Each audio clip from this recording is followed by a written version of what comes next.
तुम्हाला देखील बघता क्षणी हे साबुदाणा वडेच वाटतायत ना? पण तसे नाही आहेत. हे एका वेगळ्या गोष्टीपासून बनवले आहेत. कोणत्या ते तुम्हाला सांगतेच.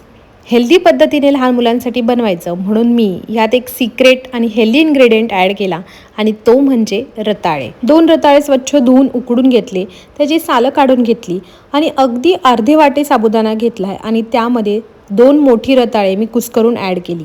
त्यामध्ये 2 मिरचीचा ठेचा, शेंगदाण्याचं कूट, मीठ हे सगळं छान ॲड करून जसं आपण साबुदाणा वड्याला मळतो त्याच पद्धतीने छान मळून घ्यायचं आणि छान एकजीव झाल्यानंतर त्याचे छान छोटे छोटे गोळे करून घ्यायचे.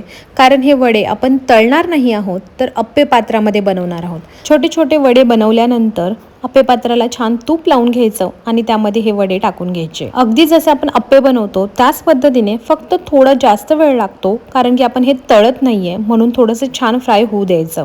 दोन्ही साईडनी छान खरपूस तळून घ्यायचं आणि मग झाले आपले हे रताळ टाकून केलेले वडे रेडी. दिसायला तर नाहीच नाही, पण खाताना देखील फार काही कळत नाही की हे रताळा घालून केलेले वडे आहेत.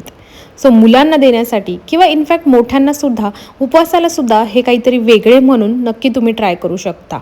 आतून एकदम सॉफ्ट स्पंजी झालेले आहेत, अगदी साबुदाणा वडा असतो ना तशीच. सो नेहमी जेव्हा आपल्या श्रावणात सगळ्यांचा उपवास असतो आणि लहान मुलांना वेगळं काय बनवायचं त्यापेक्षा जेव्हा साबुदाणा भिजवलेलाच असतो त्यातूनच तुम्ही ही रेसिपी मुलांसाठी करू शकता.